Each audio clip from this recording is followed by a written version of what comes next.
Hey, welcome to Tabletop Skirmish Games and part 6 of my 6,000 point Astra Militarum army build. And happy to say everything is now all built, completely magnetised, and the painting can begin. I thought it'd be fun now to share the update, show you how I magnetised the different models in the army, and then take a look at the paints I'm going to use and the techniques that I'm going to implement to get the army all painted up. I was hoping to get to this stage by last Sunday, but I'm not really behind schedule. I think I'm coming up to 4 weeks now. On Monday, it'll be 4 weeks since I posted the first video and started this army build. So at least I'll have started painting by then. And then that's going to give me another 8 weeks to get done within that 3-month period that I planned at the beginning. Since the last update, I've kind of slowed down a little bit, took my time, and just made sure I got all the finishing touches done just right to the army. I also trimmed off all the sprues and put them into these compartments to keep them nice and organised. And then I went through and spent a bit of time looking at the paint scheme just to make sure I was 100% happy with the direction I was going in. And I've got all the paints together now, ready to get started with. I also built a few other models over the last week, and here's one of them now. Here's the exploding rats that I'll be proxying as a Cyclops demolition vehicle. And I built this so it'd be about the same size and taking up as much volume on the tabletop. And if you compare it to one of the little vehicles I'm using, this matches all the dimensions. So this is going to work really nicely. I'll use the rats for the Catachan army and this regular Cyclops proxy for the Cadians. We had a lot of bits left over, so me and my son just went through it and decided to build a Lord Commissar model. We probably won't use this much, but I think just looking at how the regiments are laid out, I think it would be fun to include it. So we built one of these with the spare bits. We also built a Platoon Commander for the Cadians, and this guy's been in some battles. He's got some scarred face, he's got the power fist, and so yeah, he looks pretty menacing, and I really like this character.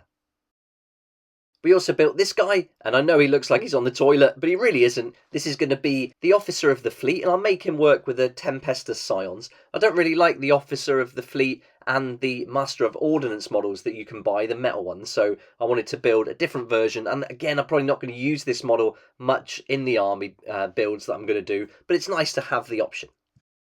Here's my favourite tank from the Leman Russes, and this is going to be my tank commander, and I've done the Gatling cannon there, which is an awesome weapon, but I'll show you how I magnetize that because we can swap it over with the others as well. So it just comes out nice and easy. This was probably the easiest one of the Leman Russes to magnetize, and so that just comes out, and then I can pop the plasma one in there, no problem. In it goes, and that lines up nicely. And then I can swap it out with all 3 of the weapon options for the Demolisher. I'll mostly use that Punisher Gatling cannon though, because I just love it. Being able to roll 20 dice is great. If you don't move or move less than half the distance, you can use it twice, so 40 dice coming at the enemy is going to be great fun. Then for the sponson weapons and also the one at the front, I haven't magnetised these because they just fit in nicely, and I'll prime them so it gives it a little bit more thickness. Here's the next Leman Russ. I put tank guards on this one and my other one as well on the Demolisher. And this one I've gone for the Eradicator Nova Cannon. And I like the idea that they're not going to be able to get any saving throws for being in cover from this. But the range is a little bit less. But I've actually just fixed this to the tank because I think it's a good option to have in the army. And so I would certainly imagine using that. And I've got 2 other Leman Russes that I've built with the Battle Cannon or Vanquisher Battle Cannon options. And you can see all the helmets I've used here are from Anvil Industry. So there's some great additions. And I like that idea of them having the more rounded World War II style helmets.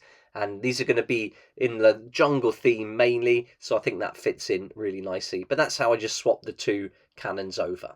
No magnets here, and I'm just using the friction of the model to hold it in place. And it does that really well. So that's nice and solid. And I'm not really going to use the Exterminator autocannon, so I haven't included that in the build. The Torox is next, and I've got 2 of these, and with the Gatling cannon, that just comes out and goes back in. Again, the friction holds it in place. I've glued that because I'm just going to keep it. The lid comes off so we can see inside, and I just popped a little magnet on here. I think these just look cool, so even if I don't use them, it's just nice to have the option again. Then we got the Chimeras. I'm going to paint this separately and then glue that on once it's painted.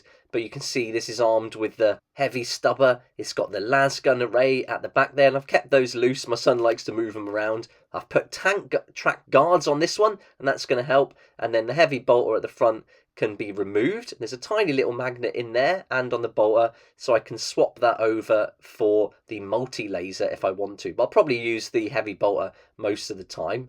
So nice and easy to swap. Pop those magnets in and that holds it in place. Then I've got this little hunter-killer missile with a tiny magnet on. So once I've shot that, probably early on in the game, I can just take that off then. And then that shows it's been used.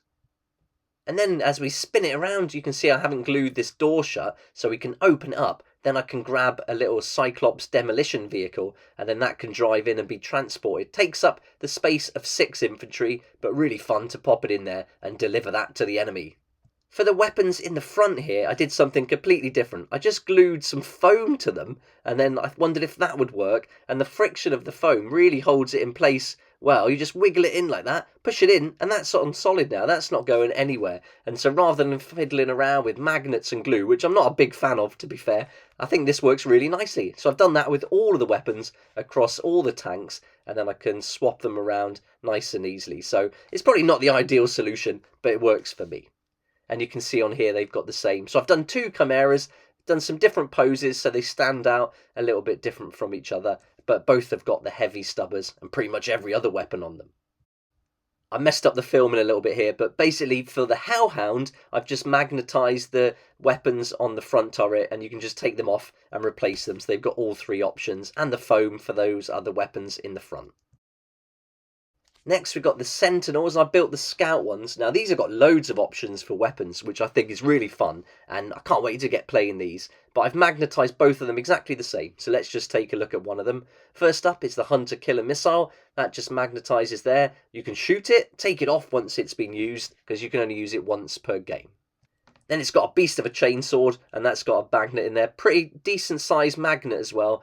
There's one underneath too, and that's going to be held on really securely. Then I've got some different options. Here's the plasma, and there's 2 magnets on this one. I glued the 2 components together, lined up the magnets, and that holds that in place nicely. Those ones are a little bit smaller.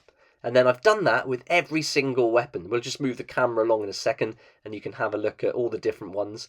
So there's like 5 or 6 different weapon options per Scout Sentinel. So it's really great to have the option to use them all, and then different ones are going to have different parts to go with them. Like this flamer is going to have these tanks, so I put a little magnet on those, and then I can pop that in place, and then that's going to work nicely. And so I can just swap it over, use any different weapons, put the power packs, ammo crates, whatever I like on there. Can use the little missile holder as well. Those little magnets hold it really well. This was by far the easiest model to magnetise. I just snipped off the little pegs that went in the hole, popped a magnet in the hole, popped on where the peg was on the weapon, and then they can go in nice and easily there. So there's a little bit of movement sometimes, but it's not going to affect it in the game at all. You're not going to notice. And so there we are. That works really well, and I'm really happy with the results. And here's all the bits just from the 2. So quite a lot of magnetising to do, but it was worth the little bit of effort to get it finished. Next, we've got the Manticore. I put the tank tracks on this. I probably won't use it in game as to get that extra bonus, but I think it looks good for these. They would need some protection from those missiles launching. I've also used the foam on the front weapon, but on these I put 2 little magnets, and then 2 little magnets here on the frame, and that lines up nicely. So yeah, that was a nice easy one to do as well. Then we got the Death Strike, and this just needed 1 chunky magnet, and that's going to hold it there. There's another magnet on the actual frame too. Lined it up, and then you can shake it, and that really is secure. I put some track guards there as well, just more for the look of it than anything else.